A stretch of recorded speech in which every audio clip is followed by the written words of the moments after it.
உங்கள் அனைவருக்கும் அன்பின் வாழ்த்துக்கள். இன்று ஒரு பரிசுத்தவான் ஆண்டவராகிய நம் இரட்சகர் நமக்காக மரித்து அடக்கம் பண்ணப்பட்ட ஒரு நன்னாள். இந்த வெள்ளிக்கு பேரே புனித வெள்ளி, குட் ஃப்ரைடே. எல்லா வெள்ளியை போலும் இந்த வெள்ளி அல்ல, இந்த வெள்ளிக்கிழமை எல்லா கிழமைகளை போலும் அல்ல. இது ஒரு புனித வெள்ளி. பரிசுத்தர் ஒருவர் நமக்காக மரித்த இந்த நன்னாள் ஒரு புனித வெள்ளி என்று சொல்லி வழக்கம் போல் நம்ம அதை ஆசரித்து கொண்டிருக்கிறோம். ஆனாலும் நம்முடைய தேவன் உயிரோடு எழுந்து நம் நடுவிலே அவர் அசைவாடி கொண்டிருக்கிறார். ஹல்லேலூயா. அன்பு தகப்பன் உங்களுக்காக, எனக்காக, நாம் செய்த பாவங்களுக்காக, அக்கிரமங்களுக்காக, மீறுதலுக்காக அவர் இன்று அடக்கம் பண்ணப்பட்ட ஒரு நாள். அவருடைய அன்புக்கு ஈடு என ஒன்றுமே இல்லை. இன்றைக்கி எல்லா பாரம்பரிய சபைகளிலும் 7 வார்த்தைகளை குறித்து பேசுவார்கள். நம்முடைய சபையிலும் ஆதி நாட்களில் 7 பேர் அந்த வார்த்தைகளை பேசுவோம். 7 வார்த்தையை குறித்து நாம் தியானிப்போம். காலங்கள் வரும்போது அது ஒரே வார்த்தையாய் நம்முடைய சபை போதகர் மட்டும் பேசி முடிப்பாங்க. எனக்கு கூட ஒரு ஆசை தான், நம்முடைய சபையில் உள்ள பெண்களை ஆண்களை உற்சாகப்படுத்தும் வண்ணமாய், ஊழியத்திலே அவர்களை கொண்டு வரும் வண்ணமாய், அவருடைய வளர்ச்சி இன்னும் ஆவிக்குரிய வளர்ச்சி முன்னேறும் வண்ணமாய் அவர்களை பேச வைக்கலாம் என்று ஒரு ஆசை தான். நேரம் இருக்கலையே, அவர்கிட்ட கேட்க முடியலையேங்கிற சூழ்நிலையில் தான் நான் அன்றைக்கி பிரசங்கம் பண்ணணும்னு நினச்சேன். ஹல்லேலூயா. என்னுடைய சூழ்நிலையை நேற்று டிஸ்சார்ஜ் ஆகி வீட்டுக்கு வந்தோம். அதுலேருந்து நைட்டு ஒரு 1 மணி வரைக்கும் நாங்கள் தூங்கலை. திருப்பி 2:30க்கு எந்திரிச்சாச்சு. தெய்வ சமூகத்தில் எப்போதும் அழுதுட்டு அவரோடு பேசிக்கொண்டே இருக்கிறோம். கர்த்தருடைய வார்த்தையை கொடுக்கும்படி தேவன் கொடுத்த இந்த தருணத்துக்காய் நான் அவனுக்கு நன்றி செலுத்துகிறேன். எல்லா சூழ்நிலையிலும் என்னதான் ஆனால் என்ன, என் மீட்பர் உயிரோடு இருக்கிறார். அவர் மரித்து போகிற ஒரு தேவன் அல்ல, உயிரோடு என்னோடு இருக்கிறார் என்ற ஒரு ஆணித்தரமான நம்பிக்கை என்னையும் எங்கள் பாஸ்டர் குடும்பத்தையும் நடத்தி வருகிறது. ஹல்லேலூயா. உங்களுடைய குடும்பத்தையும் அவரே நடத்தி வருகிறார். ஆமேன், ஆமேன். அந்த கான்ஃபிடென்ட்டில் தான் நம்ம என்ன செஞ்சிட்ருக்கோம், வாழ்ந்துட்டுருக்கோம். கண்களை மூடி நாம் செபிப்போம். அன்பின் பரலோக தகப்பனே, நல்ல நேரத்துக்காக நன்றி. தெய்வ சமூகத்தில் எங்களை அர்ப்பணிக்கிறோம். இந்த 7 வார்த்தைகளை தியானிக்கிற இந்த நல்ல நாளில் ஒவ்வொருத்தரும் எங்களுக்கு கொடுக்கப்பட்ட அந்த வார்த்தை எங்கள் உள்ளங்களில் கிரியை செய்ய கர்த்தர் அனுக்கிரகம் செய்யுங்க. உடைய பாடு மரணங்களை தியானித்து இயேசுவினுடைய அடிச்சுவடுகளில் நாங்கள் நடந்து செல்ல கர்த்தர் அனுக்கிரகம் செய்யுங்க. தாழ்த்தி அர்ப்பணிக்கிறோம் இயேசுவின் நாமத்தில் பிதாவே, ஆமேன். 7 வார்த்தை என்று சொல்லும்போது நாங்கள் பார்க்கிறோம், முதலாவது வார்த்தை, பிதாவே இவர்களுக்கு மன்னியும், தாங்கள் செய்கிறது இன்னதென்று அறியாதிருக்கிறார்கள். லூக்கா எழுதின சுவிசேஷம் 23ஆம் அதிகாரம் 34ஆம் வசனத்தை நாம் ஒருவர் வாசிப்போம்.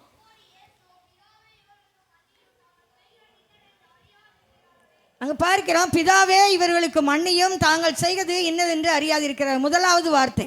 2வது வார்த்தை, இன்றைக்கு நீ என்னோடு கூட பரதீசியில் இருப்பாய் என்று மெய்யாகவே உனக்கு சொல்லுகிறேன். லூக்கா 23:43. நீங்கள் வீட்டில் போய் வாசிங்க. 3வது ஒரு வார்த்தை, இயேசு தம்முடைய தாயையும் அருகே நின்ற தமக்கு அன்பாயிருந்த சீசனையும் கண்டு தம்முடைய தாயை நோக்கி, ஸ்திரியே அதோ உன் மகன். யோவான் 19:26-27. ஆண்டவராக இயேசு கிறிஸ்து தன்னுடைய தாயை பார்த்து, சிலுவையிலே நாம் விட்டு விட்டு போகும்போது தன் தாயை தவிக்க விட்டு போய்விடக்கூடாது என்று சொல்லி அருகில் இருந்த அன்பு சீசனான யோவானை பார்த்து சொன்ன அந்த வார்த்தை. 4வது வார்த்தை, ஏலி ஏலி, மத்தேயு 27:46, ஏலி ஏலி லாமா சபக்தானி என்று மிகுந்த சத்தமிட்டு கூப்பிட்டார். அதற்கு அர்த்தம், என் தேவனே என் தேவனே ஏன் என்னை கைவிட்டீர் என்று சொல்லி. இந்த 7 வார்த்தையை தியானிச்சா மிக அருமையாக இருக்கும்.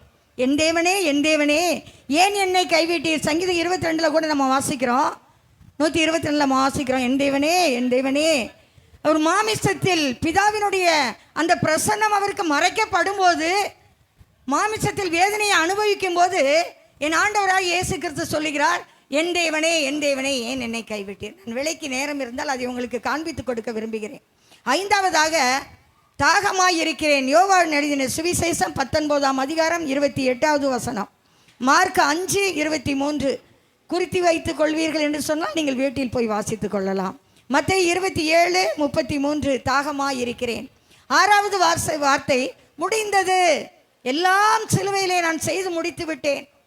நான் எனக்கு பிதாவானவர் கொடுத்த எல்லா காரியங்களையும் நான் சிலுவையிலே செய்து முடித்து விட்டேன் என்று சொல்லி முடிந்தது என்று சொன்னார். அந்த வார்த்தை யோவான் 19:30 இருக்கிறது. 7வது வார்த்தை, பிதாவே, உம்முடைய கைகளில் என் ஆவியை ஒப்புவிக்கிறேன். லூக்கா 23ஆம் அதிகாரத்தில் இருக்கிறது. ஆண்டவராகிய இயேசு கிறிஸ்துவினுடைய அந்த சுமந்த சிலுவையினுடைய எடை எவ்வளவு தெரியுமா? 150 கிலோ.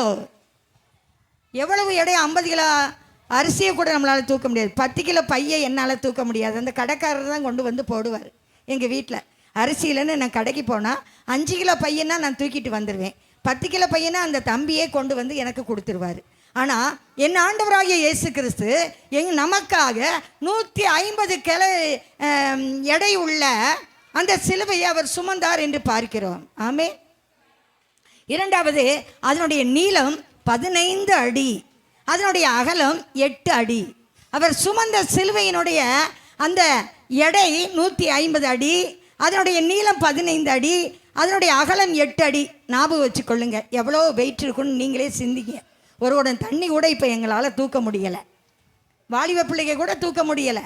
நம்முடைய தேவன் உங்களுக்காக சுமந்த சிலுவையினுடைய அந்த வெயிட் பாருங்க.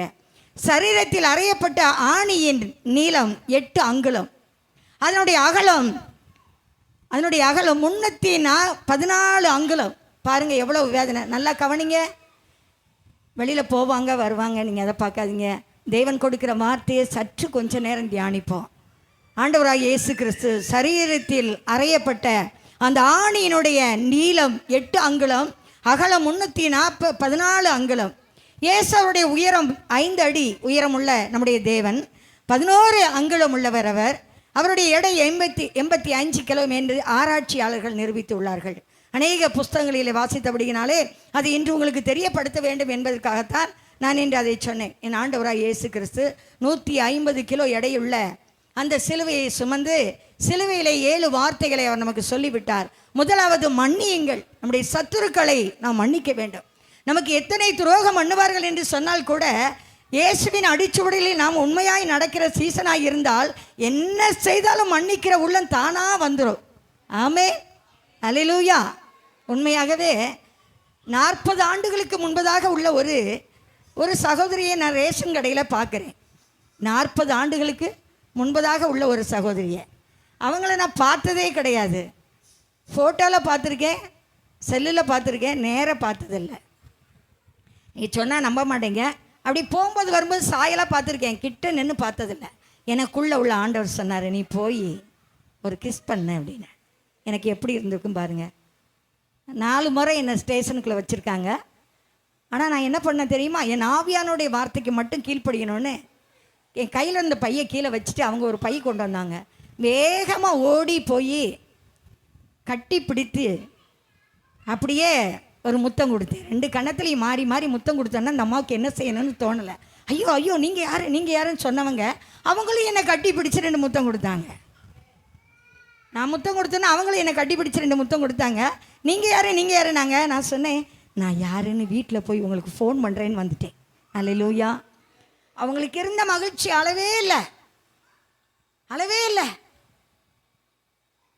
அதனால் மன்னிக்க கற்றுக்கொள்ளும்படி என் ஆண்டவராகிய இயேசு கிறிஸ்து அவர்கள் அடித்தார்கள், ரத்தமெல்லாம் சிந்துகிறது, துன்பப்படுத்தினார்கள், அவமானப்படுத்தினார்கள், முகத்தில் காரி துப்புனாங்க, அவருடைய சிரசில் நல்ல முள்முடி அறைந்தார்கள். எத்தனை அங்குலம் எத்தனை அகலம் என்று நான் சொன்னேன் ஞானிகளை.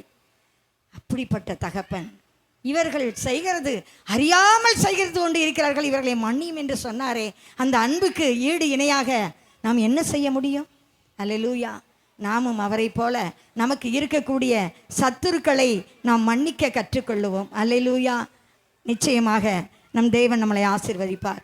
இரண்டாவதாக லூக்கா 23:43 நீங்கள் வாசிங்க.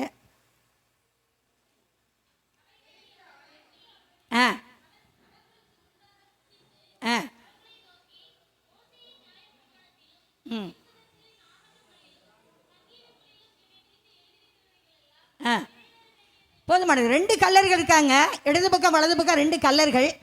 அதில் ஒரு கல்லனை பார்த்து, வலது பக்கம் உள்ள கல்லனை ஆண்டவர் நீ இன்றைக்கு என்னோடு கூட பரதேசில் இருப்பான்னு சொன்னாரா? இடது பக்கம் உள்ள கல்லனை பார்த்து சொன்னாரா? சொல்லுங்க பார்க்கலாம். யார் சொல்வீங்க? வலது பக்கம் உள்ள கல்லனை பார்த்து இல்லையா? எனக்கு தெரியல. நம்முடைய தேவன் அன்றைய தினமே எப்பொழுது நீ ஏற்றுக்கொள்வே அப்பொழுதே நீ ரட்சிக்கப்படுவாய். மூன்றாவதாக தன்னுடைய தாயை பார்த்து சொல்லுகிறார், அருமையாய் அவர் அங்கே சொல்லுகிறார், மூன்றாவது வார்த்தையை பாருங்க, தாயை பார்த்து அதோ உன் தாய். தன்னுடைய தாயை விட்டு விட்டு செல்ல தன்னுடைய தகப்பன் ஆண்டவராக இயேசு கிறிஸ்துவுக்கு மனமே இல்லை. அவர் சொல்லுகிறார், ஸ்திரியே அதோ உன் மகன், அதோ உன் தாய். சிலுவையிலே மரண தருவாயில் இருக்கும்போது கூட தாயை விட்டு விட்டு போக அவருக்கு மனமே இல்லை. பாருங்க, பிள்ளைகள் விட்டுருவாங்க, ஆனால் பெற்றெடுத்த தாய், பிரேசலார் சோதனையா, பெற்றெடுத்த தாய் பாருங்க தன்னுடைய மகனை விட்டு விடுவதே கிடையாது. குடும்பத்திலே தாய் தகப்பனை குறித்து அக்கறை இல்லாத அநேக பிள்ளைகள் பெற்றோர்கள் இருக்கிறார்கள். எத்தனை வேலை செய்தாலும், எத்தனை பாடு அனுபவித்தாலும், எத்தனை உழைத்தாலும், எத்தனை சம்பாத்தியம் பண்ணினாலும் அதனுடைய முடிவு கடைசியில் அன்பற்ற நிலைமையிலே வாழுகிறோம். அல்லேலூயா. ஆனால் ஆண்டவராகிய இயேசு கிறிஸ்து சிலுவையிலே மரிக்கும் தருவாயில் கூட தன்னுடைய உறவாகிய தன்னுடைய சொந்த தாயை பார்த்து அதோ உன் தாய், இதோ உன் மகன் என்று சொல்லுகிறார். அந்த பாச உறவை பாருங்க, எத்தனை அன்பு. அதான் ஒரு ஒரு ஒரு பல்லவியை மாத்திரம் உங்கள் மடியிலே படித்து விட்டு ஐயா கையில் நான் கொடுக்க விரும்புகிறேன். ஒரே ஒரு பாடல், 3 காரியத்தை சொன்னேன். நாம் சத்துருக்களை சிநேகிக்க வேண்டும், மன்னிக்க வேண்டும். இரண்டாவது, அந்த கல்லனை பார்த்து இன்றைக்கு நீ என்னோடு கூட பரதேசில் இருப்பான்னு சொன்னார். மூன்றாவது, அதோ உன் தாய். 7 வார்த்தையில நான் உங்களுக்கு சொல்லிட்டேன், என்னுடைய இருப்பிடத்தையும் சொல்லிட்டேன், 3 காரியத்தை சொல்லியிருக்கேன். தன்னுடைய தாய் தகப்பனை கனம் பண்ண நாம் கற்றுக்கொள்ள வேண்டும். என்ன இருந்தாலும் தாயும் தகப்பனையும் கனம் பண்ணுறதில் நம்ம அது உண்மையாக கரெக்டாக இருக்கணும். அந்த நாட்களில் பாருங்கள், மோசை காலத்தில் அவங்க தாயும் தகப்பனையும் கனம் பண்ணலைன்னா அதுக்கு ஒரு காணிக்கை செலுத்துவாங்களாம். காணிக்கையை கொண்டு போய் கொடுத்து கனப்படுத்த முடியாதவங்க அந்த காணிக்கையை கொடுத்து சரி பண்ணிடுவாங்களாம். ஆனால் நம்ம அப்படி இல்லைங்க.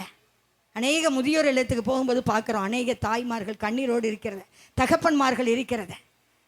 உண்மையாகவே நம் ஆண்டவரை நேசிப்போம் என்று சொன்னால் நம்முடைய உறவுகளை கனப்படுத்த நாம் கற்றுக்கொள்ள வேண்டும். அது நமக்கு பெரிய ஆசீர்வாதம். கல்வாரி என்னும் தோட்டத்திலே என் கர்த்தர் தொங்கும் மரத்தினிலே. தெரிஞ்சவங்க பாடுங்க. கல்வாரி என்னும் தோட்டத்திலே என் கர்த்தர் தொங்கும் மரத்தினிலே 7 பூக்கள் பூத்ததையா, அது ஜீவ பூக்கள் ஆனதையா.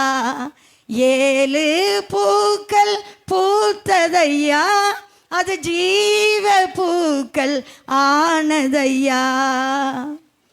ஆணிகள் அடித்து வதைத்ததற்கு, உன்மேனியில் வேதனை கொடுத்ததற்கு, ஆணிகள் அடித்து வதைத்ததற்கு, உன்மேனியில் வேதனை கொடுத்ததற்கு, பிதாவே இவர்களை மன்னியும் என்று, பிதாவே இவர்களை மன்னியும் என்று சிலுவையில் முதலாம் மலர்ந்த மன்னிப்பு. இயேசு சிலுவையில் முதலாம் மலர்ந்த மன்னிப்பு. கல்வாரி என்னும் தோட்டத்திலே என் கர்த்தர் தொங்கும் மரத்தினிலே. அன்பின் பரலோக தகப்பனே, கல்வாரி நாயகன் எங்களுக்காக சிலுவையிலே நீங்கள் எல்லாவற்றையும் சுமந்து தீர்த்துட்டீங்கப்பா. உங்கள் கரத்தில் எங்களை தாழ்த்தி அர்ப்பணிக்கிறோம். அருமையான தாசரை எங்களுக்கு மத்தியில் நீங்கள் எங்களை கொண்டு வந்தீங்க. அளவில்லாத ஒரு மகிழ்ச்சி ஆண்டவரே. எங்கள் இக்கட்டுக்கு உதவி செய்கிற என் அன்பு தகப்பன்ப்பா. நீங்கள் நாங்கள் தவித்து கொண்டு இருக்கிற வேலையில் எங்கள் கண்ணீரை காண்கிற தகப்பன். அதே போலவே எங்கள் அன்பு ஐயாவும் எங்களை அடிக்கடி விசாரித்த எங்களை விசாரித்த எங்களுடைய கண்ணீர்களை காண்கிற தகப்பன் ஆண்டவரே. ஆசீர்வதிங்கப்பா.